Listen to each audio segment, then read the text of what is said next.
Dari segi kata itu ada bahasa Inggris engineering yaitu rekayasa dan engineer sebagai perekayasa. Dan rekayasa ini di sini lebih ke memberikan rancangan dan analisis kreatif dalam memanfaatkan energi material gerak informasi untuk melakukan kebutuhan manusia. Kemarin dibilang bahwa dia perlu rekayasa karena dia perlu memenuhi kebutuhannya seiring perkembangan zaman ya, dan lebih efektif, lebih efisien dalam memenuhi kebutuhannya. Dan engineering itu sendiri awalnya ada juga kalau bahasa bahasa Latin itu menciptakan dalam engineering dan ingenium membuat suatu produk. Jadi rata-rata memang diawali dengan pelafalan engineer. Jiwa. Nah, bedanya sains dan rekayasa itu sendiri, sains itu pasti mengandung suatu kebenaran, di mana kebenaran ini eh, telah dibuktikan melalui eksperimen ataupun berasal dari fenomena yang memang bisa dipecahkan secara ilmiah gitu ya, bisa teorinya sesuai dengan kebenaran dan bisa dibuktikan. Sedangkan rekayasa itu belum tentu bisa dibuktikan. Jadi memang tujuannya lebih ke perbaikan, tetapi perbaikan itu membutuhkan kebenaran bahwa itu bisa dibuktikan apa tidak. Contoh misalnya yang tidak bisa dibuktikan dengan kebenaran. Ada yang mengusulkan kemarin menggunakan membuat lipstick ya, masa. Nah, lipstick itu kalau misalnya dia yang dari kimia ini ya, dari kimia, misalnya dia menambahkan senyawa kimia di dalam lipstick tersebut agar tahan lama. Tetapi itu sekali perbaikan biar tahan lama. Tapi pembuktiannya bukan menjadi tahan lama. Ternyata pembuktiannya secara sains, senyawa yang bisa ditambahkan dalam lipstick itu bisa iritasi terhadap kulit. Jadi artinya dia pengen perbaikan agar lipstick itu bisa tidak mudah pudar ya, tidak bisa terhapus dan tahan lama. Tetapi ternyata dari pembuktian eksperimen kebenarannya adalah senyawa yang ditambahkan itu memiliki efek samping, yaitu bisa mengiritasi kulit. Contohnya. Dan sains sendiri itu diperlukan untuk mengetahui apakah bisa berjalan efektif atau tidak. Bisa terjadi atau tidak. Nah, bagaimana mengetahuinya, caranya, perbaikannya, nah itu perbedaannya dengan rekayasa. Jadi ada juga yang menyebutkan menurut Theodor von Karman, sains itu lebih bagaimana mempelajari dunia as it is ya. Tapi rekayasa itu create world that has never been. Jadi area untuk profesi rekayasa dia bisa berdasarkan riset, mengeksplor, dia juga bisa berdasarkan pengembangan yang sudah ada dikembangkan. Jadi transform idea or concept into production process. Jadi dia develop yang sudah ada. Sedangkan rekayasa juga dapat mendesain. Jadi dia bisa mendesain generasi ide, mengenerate ide dan memproduksinya. Jadi misalnya dia selain mendesain merancang proses dalam mesin atau pembuatan atau protokol pembuatan skincare, hand sanitizer seperti itu. Ini si Naswa kenapa si Acil kenapa on ya? Nah, Andre, Maaf Pak, kepencet on eh, mic. kalau mau nanya bilang aja ya. Oke. Kemudian ada juga manufaktur, jadi production testing. Jadi perekayasa juga bisa memproduksi dengan memberikan pengujian. Kemarin kan saya bilang bahwa eh, perekayasa itu perlu ada pengujian dalam menguji suatu produk untuk quality assurance dan kontrol dari segi produk yang dihasilkan. Jadi ada komponen our product, dia membuat suatu manufaktur untuk memproduksi. Bisa juga perekayasa merekayasa penjualan. Jadi bagaimana menjual produk itu. Nah, sekarang kalian juga perlu ada pemahaman bagaimana menjual produk itu tidak hanya berdasarkan keuntungan semata karena oh dia lebih efektif, lebih mudah.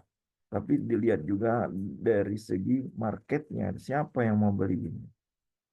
Harus dilihat dari sisi siapa yang akan membeli, kemudian ya usianya berapa segala macam, kemudian keunggulan dari produk yang dihasilkan, sama pasti harus ada kelemahan, tidak mungkin hanya kelebihan saja isinya.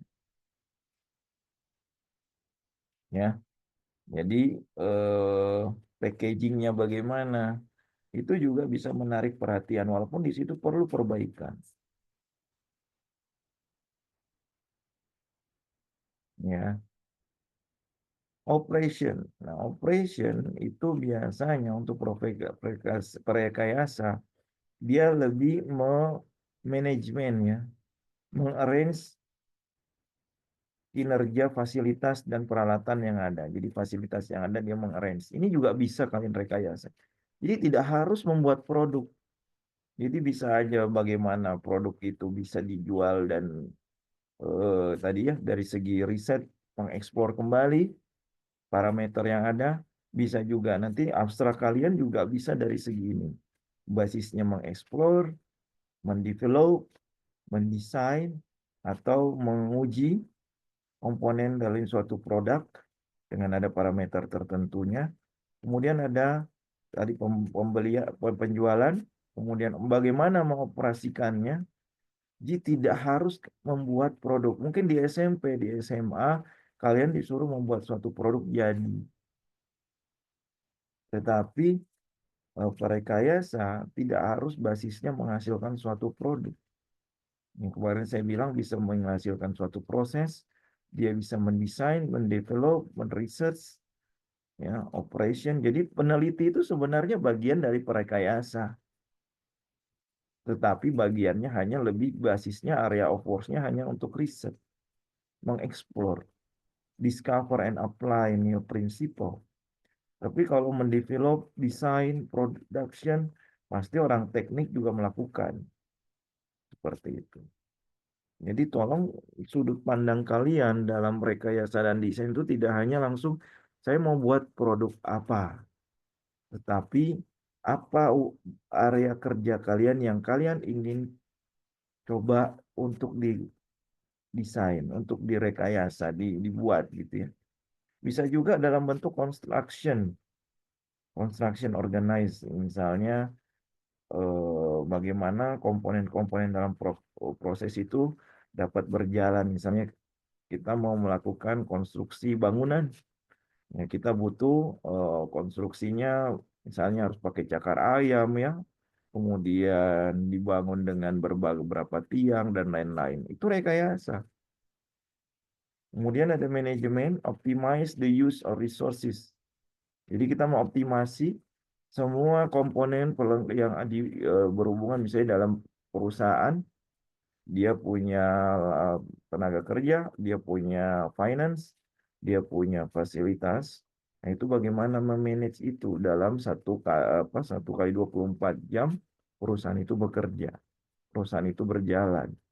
Nah, itu dari sisi manajemen. Bisa juga rekayasa edukasi, misalnya dalam segi pembelajaran. Saya nggak suka sama fikih, Pak. Belajarnya nggak enak, misalnya ya. Terlalu banyak hitungan. Nah, bagaimana membuat merekayasa bagaimana kita bisa enak belajar. Chemistry is fun misalnya. Physics is fun. Ya dari percobaan-percobaan atau dihubungkan dengan aplikasi. Nah, itu salah satu merekayasa bagaimana dari sisi edukasi belajar Mafiki itu bagus, apa bisa masuk, bisa dimengerti, mudah dipahami. Seperti itu. Kalau misalnya nanti saat dosennya, oh kurang bagus menyampaikannya, kamu bisa tanya intinya apa sih Pak? Jadi bagaimana caranya bisa saya pahami? Karena orang memahami itu tidak berbeda-beda. Ada yang memahami dengan dia bercerita, diceritakan gitu ya. Ada harus dengan visual, apa harus dengan alat peraga, ya dia harus buat dari segi misalnya eksperimen kecil, oh itu maksudnya gitu terjadi. Ada juga yang dia memahami eh, sains itu bisa juga dari segi apa namanya selain eksperimen ataupun dengan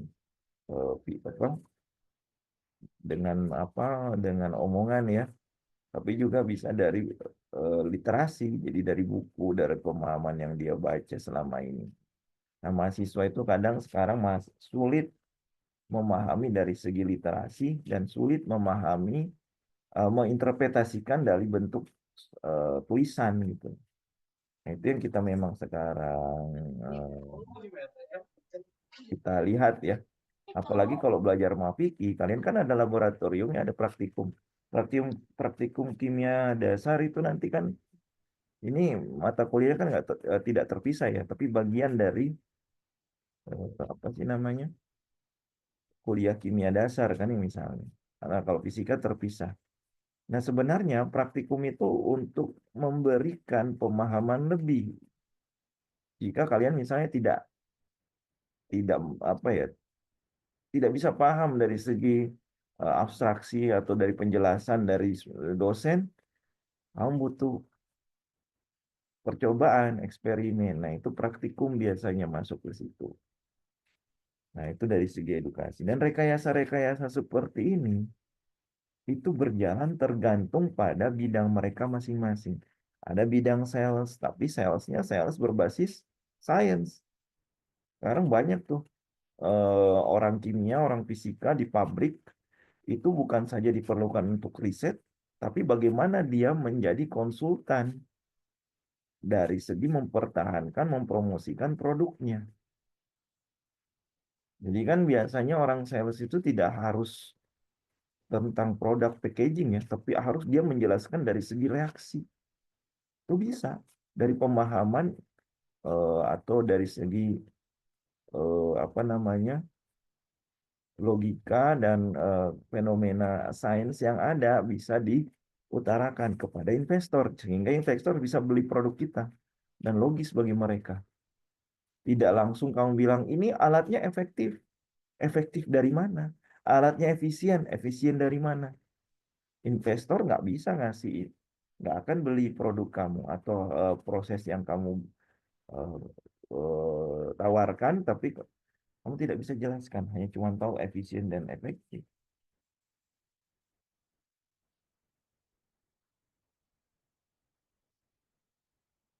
Ada pertanyaan sampai sini? Ya, jadi tolong sekali bukalah pandangan kalian dalam rangka rancangan dan desain ini. Tidak harus proses, tidak harus produk gitu ya. Tergantung area of force-nya kalian lebih kemana, kaitkan dengan kebenaran sainsnya dan hasil yang akan didapatkan seperti apa. Ada pertanyaan dari sini? Nah, lanjut ya.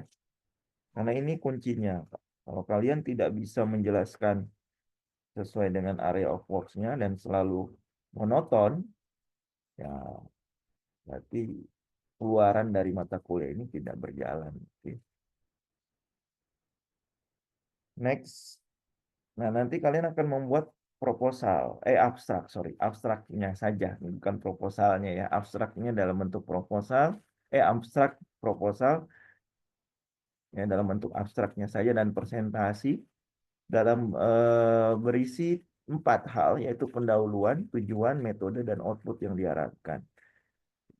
Kalau kalian membuat skripsi, skripsi itu isinya pendahuluan, tujuan, metode, hasil, dan kesimpulan. Itu beda nanti. Nah, abstrak skripsi atau laporan biasanya di industri, itu kalian harus membuat kesimpulan juga. Kalau masih rancangan, masih rencana, itu isinya salah satunya apa adalah output yang diharapkan. Jadi ada pendahuluan, tujuan, metode, dan output yang diharapkan. Ini yang kalian akan buat minggu ini. Ya, kata-katanya tidak harus banyak, 250 kata saja. Jangan terlalu banyak. Ada contoh-contoh abstrak tahun lalu itu terlalu banyak isinya ya. Saya coba nanti tampilkan abstraknya bagaimana. Tapi bentuknya jangan terlalu panjang ya. Nanti saya akan kasih contohnya di EduNext. Mungkin nanti siang ya saya kasih atau sore. Ini sudah ya. Jadi perekayasa ahli teknik adalah seseorang yang kreatif dan berbakat dalam mencari solusi dan mampu memaparkan keilmuan dalam bentuk variabel, angka, dan unit-unit. Dia juga bisa mendesain kreatif dan menggabungkan parameter fenomena alam dan informasi untuk memenuhi kebutuhan manusia. Apa sih yang dibutuhkan manusia dari segi apanya untuk dia lebih efisien, lebih efektif, ya. Materialnya efektifnya bagi dari mana? Apakah memenuhi kebutuhan manusia atau tidak? Nah, ini juga saya ingin ajarkan ke kalian. Dalam membuat perancangan desain, produk atau proses, harus diawali dengan pertanyaan. Ask a question. Tanya, apa yang kalian akan buat? Apa yang kalian apa produk apa yang atau proses apa yang kalian ingin, rancangan apa yang kalian ingin buat? Untuk apa? Apa yang nanti diharapkan? Bagaimana caranya dan apa yang nanti didapatkan diharapkan dari produk Anda? Kemudian do background research. Do background research itu lebih ke penelitian sebelumnya bagaimana terkait apa yang kamu ingin buat gitu ya. Habis itu buat hipotesis. Nah, dari hipotesis baru kita bisa uji dengan eksperimen. Apakah dengan eksperimen itu bisa menghasilkan hasil yang sesuai atau tidak? Misalnya eh, misalnya buat skincare. Skincare ini sudah melakukan uji tembus air belum? Misalnya. Kenapa? Ya kalau skincare-nya tidak bisa larut dalam air, susah. Ya, gimana caranya? Masa cuma pakai tisu? Pasti akan lengket kan? Atau skincare-nya ini terhadap suhu bagaimana? Mudah nggak menguap, terurai nggak? Gitu ya. Kalau tidak, bagaimana caranya troubleshooting-nya?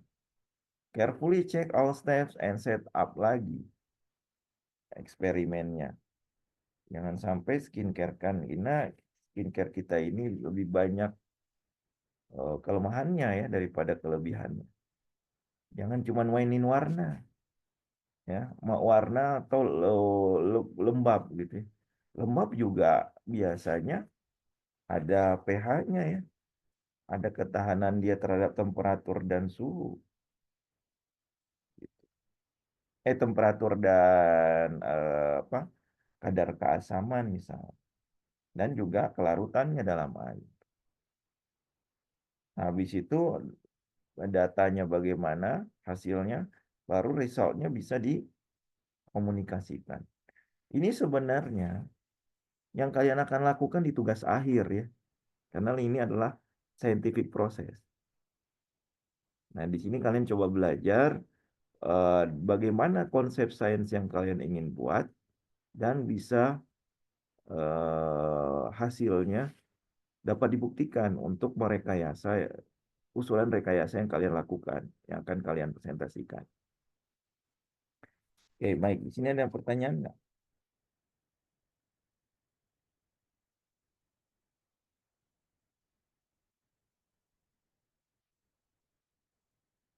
Oke, saya lanjut ya. Nah, ini sudah ya kalau nggak salah. Apa yang dilakukan oleh seorang perekayasa merancang proses pelatihan yang dibutuhkan. Jadi dia harus menguji pekerjaannya, kemudian dia harus melihat, mensurvei marketnya, jurusan apa saja yang memiliki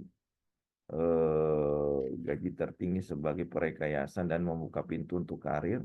Dan lulusan teknik dapat pindah ke profesi lain sebenarnya karena semuanya juga sesuai dengan profesinya dia bisa merekayasa.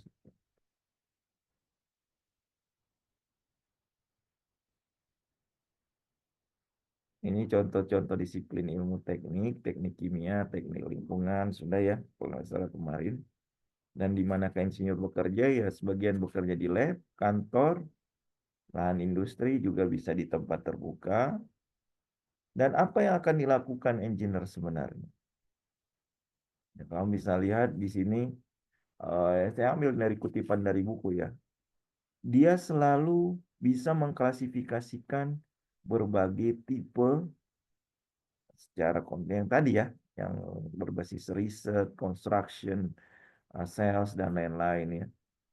Sudah. Dan dia bekerja di industri dan di mana di apa namanya lingkungan pemerintahan, lab, manufacturing plant ya. Dan they work in office most of time and occasionally travel around. Jadi dia memang suka mencari pengalaman di luar ya untuk bisa belajar. Waktunya untuk belajar di luar dan mencari pengalaman. Dan engineers itu selalu bekerja dengan secara tim. Ya, 2 or 3 engineers, but in large company. Engineers are responsible for communicating, planning, designing. Jadi dia juga bertanggung jawab dalam mengkomunikasikan, merencanakan, mendesain, manufaktur, dan menguji. Semua itu adalah pengerjaan engineers. Nah, scientist itu salah satu ininya, bosnya, apa anggotanya biasa.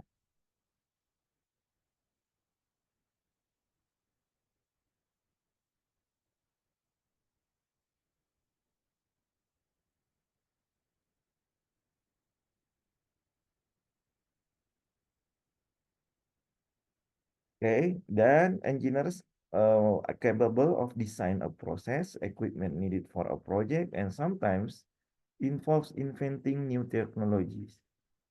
Coba kamu lihat kata apa kalimatnya. Engineers are capable of design of the process, equipment needed for a project, and sometimes that involves inventing new technologies. Apa yang maksudnya kamu bisa dapatkan di sini? Sometimes itu berarti kan kadang-kadang, betul ya?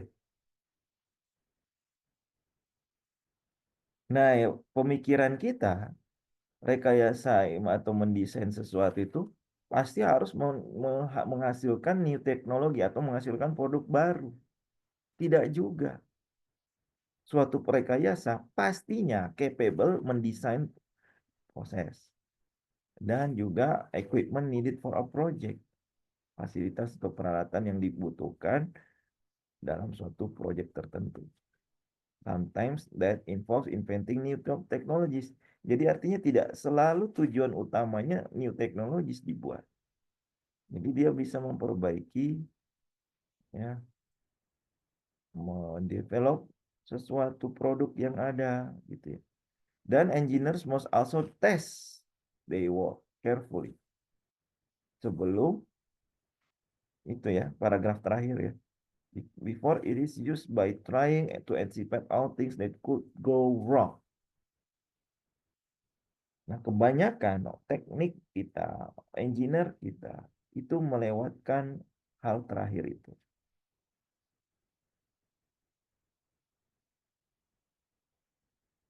Ya, jadi tidak mengetes karena lebih sibuk membuat, pokoknya saya membuat yang baru, tapi tidak mengujinya terlebih dahulu dan menganticipate all things that could go wrong. Ini ada realita di perusahaan kimia, petrokimia, suatu engineer meminta membuat suatu gelatin. pabrik gelatin, di mana gelatin itu dalam skala lab itu hanya dibutuhkan 5 gram, 10 gram gitu ya. Tapi dia membutuhkan 1 ton. Dalam proses pembuatan gelatin 1 ton itu, ternyata membutuhkan waktu yang lebih lama dibandingkan lab. Yang lab kan paling cuma apa, 1 jam juga paling lama. Nggak nyampe malah 30 menit atau 20 menit ya misalnya. Tetapi dia butuh suhu tinggi kalau mau mempercepat dan daya yang tinggi untuk mesin. Sehingga dia mencoba mengkali lipatkan dari yang lab. Paham ya? Mengkali lipatkan dari yang lab. Misalnya 30 menit terus suhunya berapa derajat ya? Berapa derajat lah 50-60 derajat misalnya dalam pembuatan proses gelatin. Kemudian dia kalikan komposisinya, terus dia cuman kalikan dengan kapasitas awalnya 10 gram menjadi 1 ton. Dayanya juga dikalikan. Itu engineer loh. Pemikirannya ini engineer. Oh, kita kalikan aja kan scale-nya juga lebih besar. Ternyata apa yang terjadi saat 1 kilo gelatin diproduksi? Meledak tangkinya. Meledak. Jadi ada terjadi ledakan di salah satu di tangki itu saat uji coba. Dan dia memarahi orang sains, orang kimia. Kenapa ini begini? Artinya, saat ditanya sama orang sains, apakah Anda sudah menguji dengan kapasitas seperti itu? Belum. Kenapa orang teknik langsung saja mengkali lipatkan kondisinya saat pembuatan gelatin itu terjadi?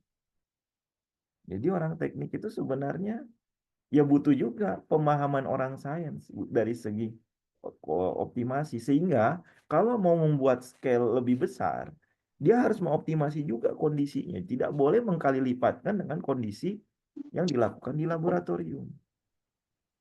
Karena could go wrong and make sure that their products perform safely. Jadi saat kita membuat sesuatu dan akan diproduksi masif, itu juga harus melihat perform safely and effectively. Ya, efektif nggak untuk 1 kilo itu? Jangan-jangan dengan sampel yang sedikit, memang harus sampelnya sedikit karena daya dan temperatur dalam proses sintesisnya itu juga dia harus butuh waktu atau butuh optimasi lagi gitu. Seperti itu. Ya. Jadi ini terjadi. Ada ledakan di pabrik, dia harus komunikasi dengan orang sains. Tidak mungkin teknik hanya cuma membuat tangki-tangki besar, tapi dia tidak menguji cobakan terlebih dahulu. Karena ini masalah safety. Ada pertanyaan nggak di sini? Nggak ada? Saya lanjut. Nah, ini pernah masuk di ujian. Ada 8 proses desain teknologi. Yang pertama, nah ini juga kalian untuk yang kelompok terutama ya. Karena yang kelompok itu sudah perekayasanya udah 4 orang. Kalau yang sendiri-sendiri ini perekayasanya masih sendiri ya. Jadi nggak masalah. Tapi maksudnya bukan nggak masalah. Nggak masalah dari segi idenya ya masih cuman sendiri. Tapi kalau 4 itu idenya harus ada brainstorming. Jadi ada saling inilah berdiskusi ide ya. Nah, di situ salah satu tahapnya. Yang pertama, proses desain teknologi harus identify the problem. Dari ask question, tadi how can I design tertentu that will apa. Lalu identify kriteria dan constraint. Jadi menentukan persyaratan desain yang kriterianya apa aja. Misalnya saya membuat skincare tadi ya, atau membuat kalkulator. Nah, kalkulator dari segi apa misalnya, atau membuat program software gitu ya. kriterianya apa? Nah, ini misalnya example our growth chamber must have growing surface at berapa square feet, berapa kubik dan lain-lain. Example our growth chamber must be ya. Di sini example-nya coba dilihat dari segi kapasitas, kemudian aksesibilitas gitu ya. Ini contohnya. Nah, kalau sudah menentukan kriteria, baru brainstorm possible solution-nya. Jadi membuat sketsa. Idenya sendiri itu sketsanya bagaimana? Memecahkan masalah. Anda bisa buat blok diagram berupa label dan anak panah. Nah, nanti saat presentasi, tolong buat diagram saja, diagram panel, diagram alirnya gitu ya, cara pembuat mekanisme kerjanya. Jadi jangan cerita, jangan betul-betul plek dari segi paragraf gitu. Tapi buat dari segi konsep diagram. Paham ya? Kalau nanti saat Anda menjelaskan metode. Bukan di abstrak tulisannya ya, tapi di presentasinya. Dibuat harus jelas dan singkat. Setelah itu idenya di-generate. Nah, pada langkah ini dikembangkan 2 atau 3 lebih, diteliti idenya. Nah, ini sangat berlaku buat yang kelompok nanti ya. Nah, kalau yang cuman nanti buat abstrak, ini cuman satu saja, sekali saja gitu ya. Tidak harus mungkin step 4 ini langsung di-generate aja gitu ya. Kalau misalnya ada ide-ide apa, ada kajian-kajian yang kalian dapatkan, yaitu bisa jadi suatu ide, kalian bisa gabung, dibuat desain berupa gambar-gambar baru yang memproyeksikan tampilan semua aspek, baru filter lagi, explore possibilities-nya. Harus dibagi dan diskusikan di antara anggota tim, harus dicatat pro dan kontranya. Dari setiap ide, langsung di atas kertas di samping gambar, langsung buat di setiap ide desain langsung di atas kertas. Di samping gambar tadi, gambar mekanisme kerjanya ya. Nah, baru lakukan pendekatan. Jadi menentukan teori apa, mengapa memilih solusi itu, beberapa referensi kriterianya, dan kendala yang teridentifikasi apa. Nah, tentunya kamu harus punya pendekatan saat kamu menentukan ide itu, mengenerate-nya, setelah itu lalu mengidentifikasi desain itu dan bagaimana memberikan pendekatan untuk menyelesaikan masalah yang terbaik. Menyelesaikan masalah yang terbaik. Itu select approach ya, ini yang keenam. Nah, rata-rata mahasiswa itu biasanya hanya melakukan 6 step. Step 1, step 2, step 3 enggak, dia melewatkan step 3, dia melewatkan step 4, langsung step 5 dan step 6. Dan yang paling banyak orang lakukan langsung step 7. Ya kan? Step 7 model di prototype. Membangun ukuran penuh atau model skala, model ini harus diperiksa oleh orang yang memiliki kompetensi sesuai bidangnya. Makanya saya bilang, saat nanti berkelompok, ada orang kimia, ada orang matematik. Jadi dia bisa memberikan cara pandang secara kimia, sains, dan secara matematik gitu ya. Nah, yang banyak juga belum orang lakukan. Jadi biasanya yang ditinggalkan itu adalah step nomor 4 ya. Nomor 3, sorry. Yang biasanya ditinggalkan nomor 3, kemudian nomor 6 sama nomor 8. Jadi rata-rata orang meninggalkan itu. Nah, karena biasanya orang prerekayasa yang penting nomor 7 kan. Nomor 7, terus pendekatannya apa? Terus posibilitasnya apa? Nah, dari problem dan kriterianya kan. Generate juga kadang ada, kadang tidak. Kenapa? Karena generate itu sebenarnya masih kemungkinan-kemungkinan menjadi yang lebih pasti gitu ya. Dari kemungkinan-kemungkinan itu menjadi lebih pasti.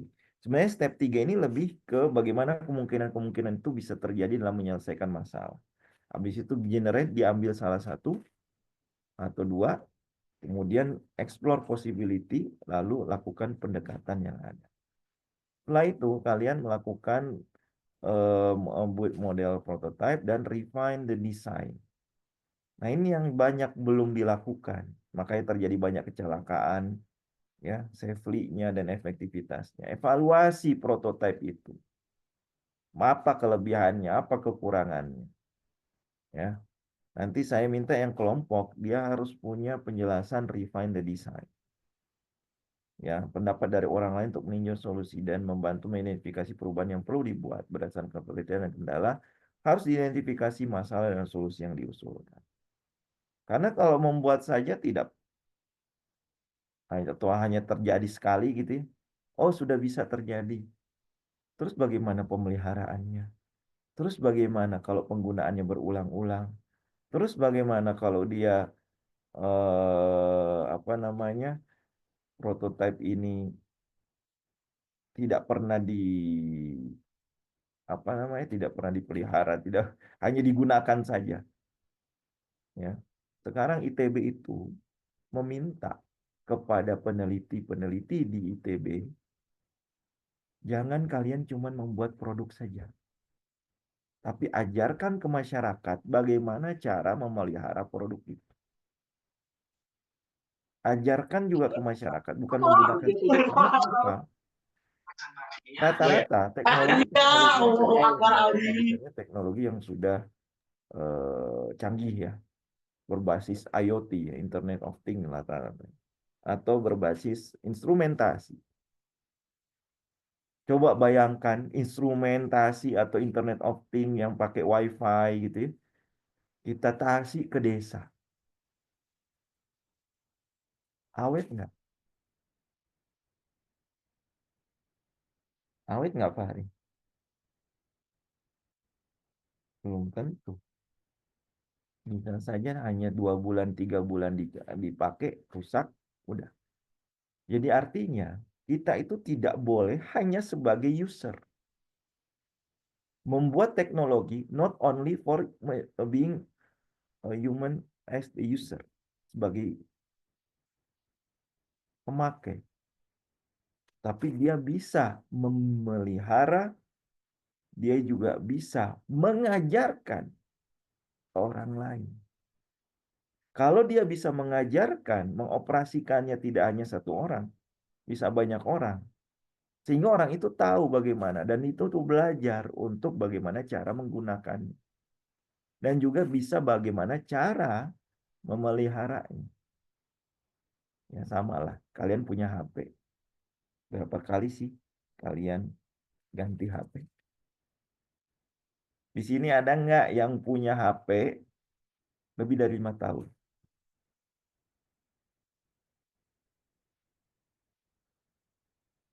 Andre, gimana Andre? HP-nya udah berapa tahun? Saya sekitar 2 tahunan, Pak.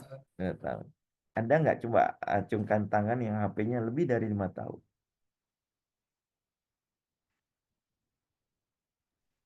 Ini Pak, Nggak ada ya? hardware-nya sudah tidak mendukung dengan software sekarang. Betul. Karena teknologi juga maju juga kan ya. Tetapi kalau kamu kasih ke apa, HP-mu setelah kamu ganti HP, HP-mu diapain? Dijual lagi kan? Banyak kenangannya, Pak. Kalau nggak dijual kemana? Kasih ke orang ya. Bahkan ada orang tua itu tidak suka WA. Dia tidak mau ada WA gitu. Ada dosen juga mungkin ada yang tidak suka WA. Lain dan lain-lain. Dia cuman mau pakai nelpon sama message. Ya, jadi ada juga orang yang lakukan seperti itu. Maksud saya di sini ada dua. Yang pertama, kadang teknologi kita buat ya, tapi bukan hanya untuk dipakai saja, tapi harus juga bagaimana mengerti cara penggunaannya dan kita bisa memeliharanya. Walaupun nanti teknologi juga akan selalu berganti, tetapi kita harus juga menjaganya gitu loh.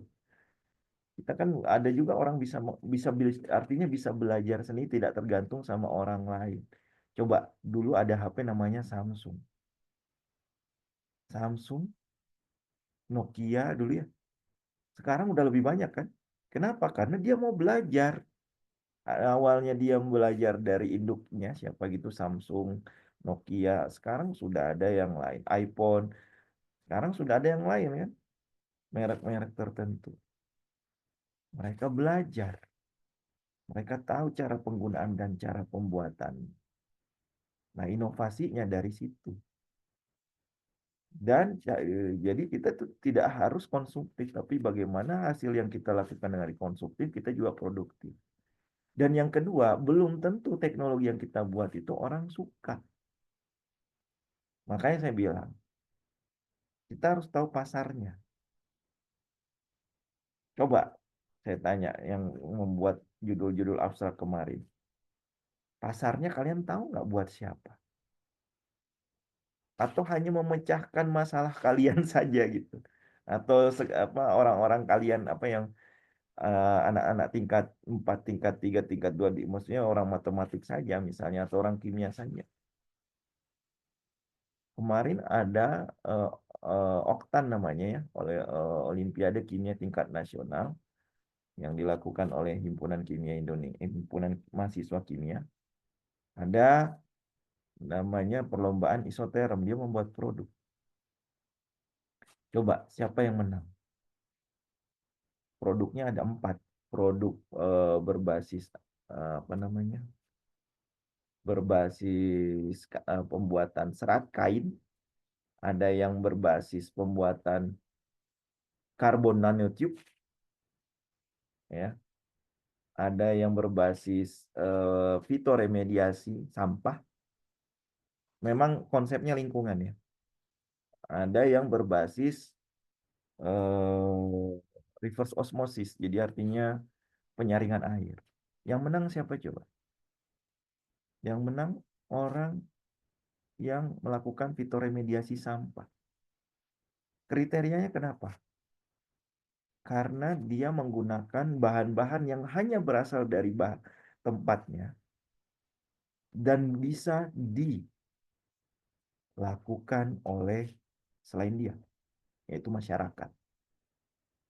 Jadi bisa diaplikasikan oleh orang awam, tidak harus orang yang berpendidikan tinggi gitu. Dan dia menang.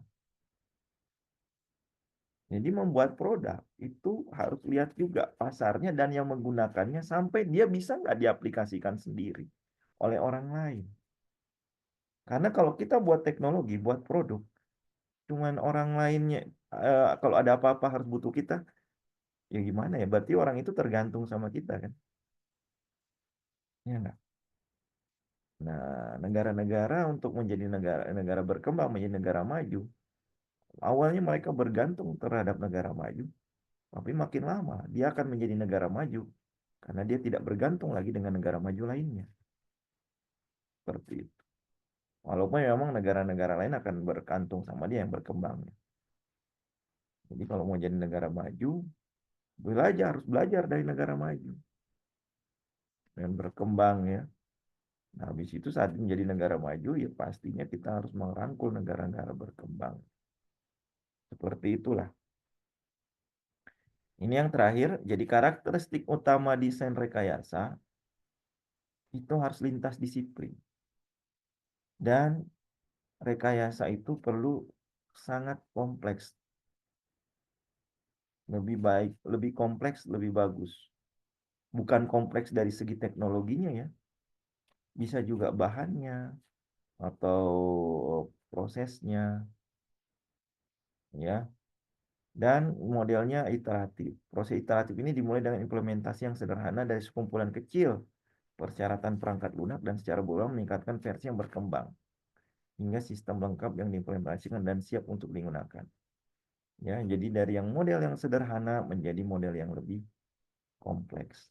Karena semuanya itu berasal dari yang sederhana. Tinggal dikembangkan saja lebih luas dan lebih kompleks gitu ya. Dan memuat interdisiplin, transdisiplin. Oke, ada pertanyaan nggak?